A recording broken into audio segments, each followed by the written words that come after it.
कार्य पुस्तिका प्रकृति कक्षा 5 पाठ 14 जल के गुण एवं जल प्रदूषण।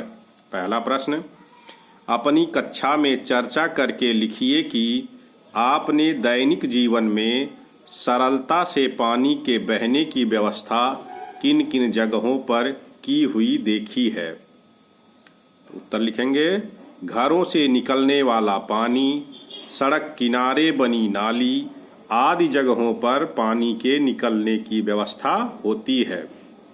अगला प्रश्न, एक बॉक्स में लाल रंग का पानी रखा गया है, जैसे ये दिखाया गया है। अब इस पानी को इस बॉक्स से 4 गुना बड़े बॉक्स में रखा जाता है, तो वह बॉक्स अब कैसा दिखाई देगा। इससे 4 गुना बड़ा बॉक्स मतलब इस तरह का बॉक्स, तो इसमें रखा गया है पानी, तो वो किसका रूप ले लेगा, इस तरह के बॉक्स का रूप ले लेगा। अगला प्रश्न, निम्नलिखित में से द्रव पदार्थ की क्या विशेषता है। आयतन और आकार निश्चित होता है। गलत है। आयतन निश्चित और आकार अनिश्चित होता है, ये सही है। आयतन तो निश्चित होता है लेकिन आकार अनिश्चित होता है। जिस बर्तन में रखा जाता है उसी का आकार ले लेता है, तो इसमें ये उत्तर सही है। अगला प्रश्न, निम्नलिखित में से कौन सा पदार्थ पानी में घुलनशील है।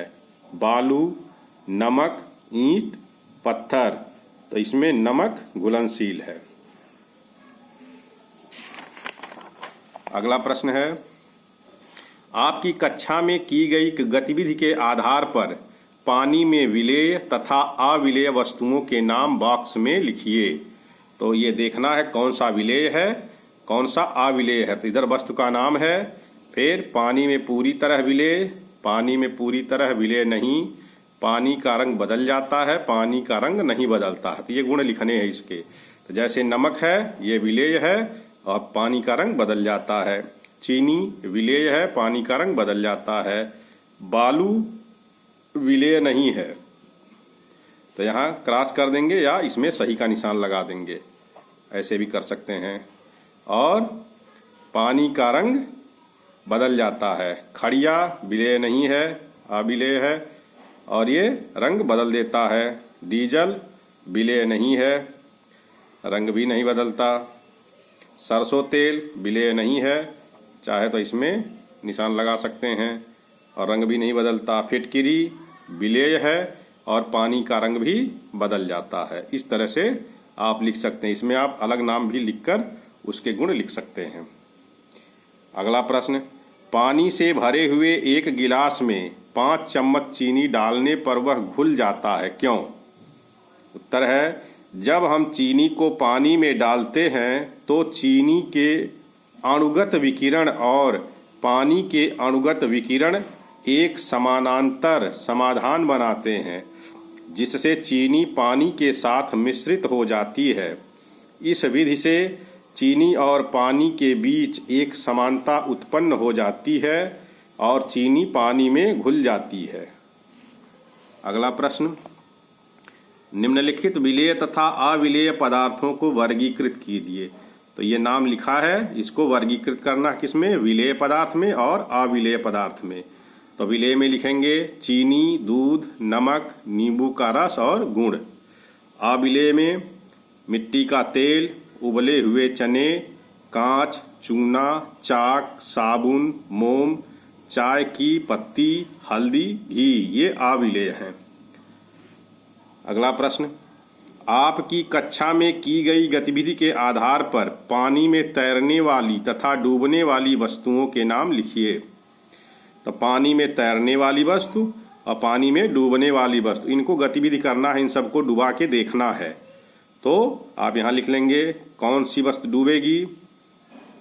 ये पानी में तैरने वाली वस्तु कौन कौन सी है, लकड़ी, पत्ता, पेपर, मृत शरीर, प्लास्टिक, पंख आदि, ये सब तैरेंगे। और पानी में डूबने वाली वस्तु जैसे कंकड़, पत्थर, लोहा तथा सभी प्रकार की धातुएं, ये सब डूब जाएंगी। अगला प्रश्न, निम्नलिखित वस्तुओं को पानी में तैरने वाली तथा डूबने वाली वस्तुओं में वर्गीकृत कीजिए। तो ये सब नाम दिए गए हैं, इनको पढ़कर और यहाँ इनको वर्गीकृत करना है। तो पानी में तैरने वाली वस्तु कौन कौन सी है? लकड़ी की छड़, सेब, हवा भरा हुआ बैलून, खाली गुब्बारा, खाली प्लास्टिक की बोतल, रबर की गेंद, कार्क, ये सब वस्तुएं तैरेंगी। और डूबने वाली पानी से भरी हुई प्लास्टिक की बोतल और लोहे की कील, ये पानी में डूब जाएंगी। अगला प्रश्न, यदि हवा से भरे हुए गुब्बारे को पानी में डुबाना हो तो क्या किया जा सकता है? अपनी नोटबुक में लिखें। तो ये आप कर भी देख सकते हैं। हवा से भरा हुआ गुब्बारा पानी में नहीं डूबेगा, फिर भी अगर आप इसे डुबाना चाहते हैं तब उस गुब्बारे को पानी में दबाना पड़ेगा। जब तक दबाए रखेंगे तब तक डूबा रहेगा, छोड़ने पर पुनः तैरने लगेगा। अगला प्रश्न, नीचे दिए गए चित्र 1 व 2 में कोमल के गांव को चित्र 1 में पहले और चित्र 2 में बाद को दर्शाया गया है, तो देखकर बताइए कि उसके गांव की परिस्थिति ऐसी कैसे हुई होगी। ये 2 स्थितियां हैं, ये पहले के समय का है, ये आधुनिक समय का है। तो लिखेंगे, यहाँ देखिए नदी बह रही है, इसमें कोई पानी भर रहा है, और यहाँ देखिए ये जो है पक्के मकान बन गए हैं, चिमनी लग गया है, धुआं निकल रहा है। तो अब इसके बारे में लिखना है, पहले कोमल के गांव में अधिक विकास नहीं, तब नदी या तालाब का पानी स्वच्छ था, जब विकास कम था। बाद में उसके गांव का विकास हो गया, जिससे नदी तथा तालाब का पानी दूषित हो गया। अगला प्रश्न, नीचे दिए चित्र को देखकर बताइए कि मनुष्यों की किन किन गतिविधियों के कारण जल प्रदूषण होता है। तो ये सब दिया गया है, इसको देख लेंगे। जैसे इसमें नहा रहे हैं, कुछ लोग कचरा डाल रहे हैं, कुछ अपना कर रहे हैं काम, ये सब कारखाने लगे हुए हैं। तो लिखेंगे, कारखानों से निकला कचरा, जानवरों को नहलाना, कपड़े और बर्तन धोना आदि, इन कारणों से जल प्रदूषण होता है। अगला प्रश्न, अपनी कक्षा में चर्चा करके बताइए कि जल प्रदूषण को रोकने के लिए क्या क्या करना चाहिए। अपनी नोटबुक में लिखें। तो ये कक्षा में चर्चा करेंगे और जो भी निष्कर्ष निकलेगा उसको अपनी नोटबुक में लिख लेंगे। जमीन के नीचे मिट्टी के कणों और चट्टानों के टुकड़ों के बीच पानी होता है, तो निम्नलिखित में कौन सी प्रक्रिया जल को प्रदूषित कर सकती है? बीज रोपण, इससे कोई प्रदूषण नहीं होगा। खरपतवार का बढ़ना, इससे भी प्रदूषण नहीं होगा। कारखाने के कचरे का अवशिष्ट, इससे प्रदूषण होता है। भूजल निकालने के लिए पंप लगाना, इससे भी कोई प्रदूषण नहीं होगा। अगला प्रश्न, मलेरिया और डेंगू किस मच्छर के काटने से होता है?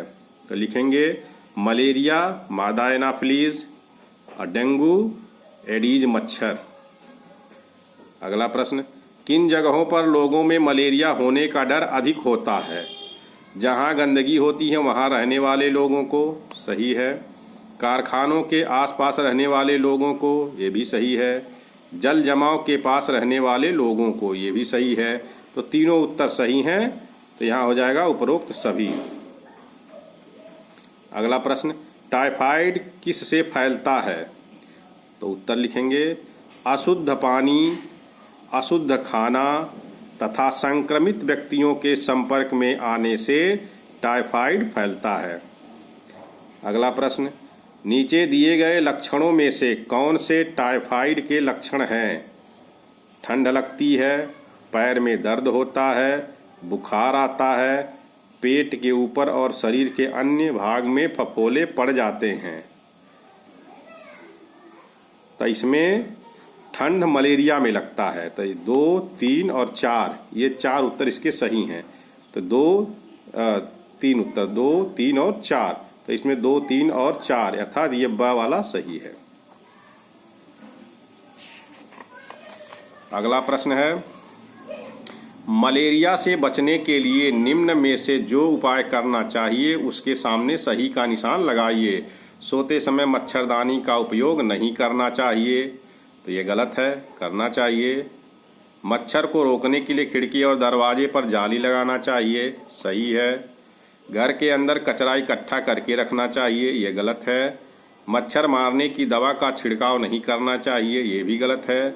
बाहर जाते समय मच्छर को दूर रखने वाली क्रीम लगानी चाहिए, तो ये सही है, उससे मच्छर नहीं काटेंगे। घर के आसपास पानी को जमा करके रखना चाहिए, तो ये भी गलत है। अगला प्रश्न, डेंगू किस से फैलता है, लिखें। तो पीछे भी बताया गया है, डेंगू एडीज मच्छर के काटने से फैलता है। अगला प्रश्न, नीचे के बॉक्स में 2 चित्र दिखाए गए हैं, उसे देखकर बताइए कि डेंगू व फैलाने वाले मच्छर कहाँ कहाँ उत्पन्न होते हैं और उनको रोकने के लिए क्या क्या उपाय करना चाहिए। तो ये सब दिया गया है, जैसे ये टायर है, इसमें पानी है तो यहाँ मच्छर हो सकते हैं। कूड़ेदान है, यहाँ से भी हो सकते हैं। गंदगी अगर कहीं है वहाँ हो सकते हैं। गमले में पानी है तो वहाँ हो सकते हैं। इन सब कारणों से हो सकते हैं और ये उनसे बचने के उपाय हैं। टायर का पानी हटा दिया, डस्टबिन को साफ कर दिया, जहाँ गंदगी है वहाँ साफ सफाई कर दिया। तो यहाँ लिखना है उत्तर में, अपने घर या आसपास जहाँ कहीं भी गंदगी है, पानी भरा है, वहाँ विभिन्न प्रकार के मच्छर पैदा हो जाते हैं। क्या करना चाहिए? अपने आसपास साफ सफाई रखें, कहीं भी पानी जमा ना होने दें। ऐसा करने से मच्छर पैदा होने की संभावना कम हो जाती है।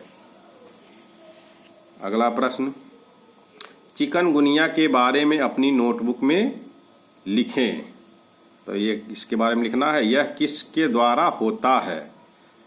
तो उत्तर में लिखेंगे, एक प्रकार का वायरस है जो एडीज मच्छर के काटने से होता है, यानी एडीज मच्छर उसको फैलाता है। यह किससे फैलता है? संक्रमित व्यक्ति से और मच्छर से। इसके लक्षण लिखिए, तेज बुखार और तेज शरीर दर्द इसके लक्षण हैं। अगला प्रश्न, इसके रोकथाम के लिए क्या करना चाहिए? अपनी नोटबुक में लिखें। चिकनगुनिया को रोकने के लिए क्या करना चाहिए? इसके रोकथाम के लिए साफ सफाई रखना चाहिए तथा मच्छरों के काटने से बचना चाहिए। मच्छरदानी का प्रयोग करना चाहिए। अगला प्रश्न, कॉलरा या हैजा कैसे होता है? उत्तर, दूषित जल, कटे सड़े फल तथा बासी भोजन से कॉलरा या हैजा होता है। अगला प्रश्न, कॉलरा या हैजा बीमारी के सही लक्षणों पर निशान लगाइए। पतली दस्त होती है, सही है। उल्टी और पतली दस्त, सही है। अधिक घबराहट, सही है। बार बार बेहोश होना, ये भी सही है। उल्टी दस्त बार बार होगा, पानी की कमी हो जाएगी तो बेहोशी भी आ सकती है। सिर में दर्द, सही। तेज बुखार, सही। सभी ऑप्शन इसके सही हैं। अगला प्रश्न, कॉलरा या हैजा से बचने के उपायों को अपनी नोटबुक में लिखें। लिखेंगे, दूषित पानी तथा दूषित भोजन न करके कॉलरा या हैजा से बचा जा सकता है। अगर इन सब से बचाव करें तो कॉलरा से बच सकते हैं। महेश और सुरेश चले जा रहे थे। अचानक सुरेश ने कहा कि इस क्षेत्र में बीमारी हमेशा होती है। उसने यह बात किस आधार पर कही होगी? तो वहाँ देखकर उसने क्या अंदाज़ा लगाया होगा कि कैसे यहाँ बीमारी होती है? तो उत्तर है, उस क्षेत्र में अधिक गंदगी देखकर। वहाँ गंदगी ज़्यादा होगी, जहाँ गंदगी होगी वहीं पर बीमारी ज़्यादा होगी। अगला प्रश्न, मुकेश को यात्रा के समय भूख लगती है, उसे नाश्ता करने की इच्छा होती है। आगे जाकर उसे उसका मनपसंद नाश्ता मिल रहा था, लेकिन मुकेश ने उस जगह पर नाश्ता करना उचित नहीं समझा। मुकेश को भूख लगने के बावजूद उस जगह नाश्ता करना अच्छा क्यों नहीं लगा होगा? क्यों नहीं लगा होगा? इस जगह पर साफ सफाई नहीं होगी, स्वच्छ पानी नहीं होगा, इसलिए उसने वहाँ नाश्ता नहीं किया होगा। अगला प्रश्न, पीलिया के क्या क्या लक्षण होते हैं? मिचली और उल्टी आना, पेशाब का रंग पीला होना, पेट के ऊपरी हिस्से में दर्द होना, भूख कम लगना, त्वचा पर चकत्ते होना, सिर में दर्द होना, ये सारे लक्षण पीलिया के हैं।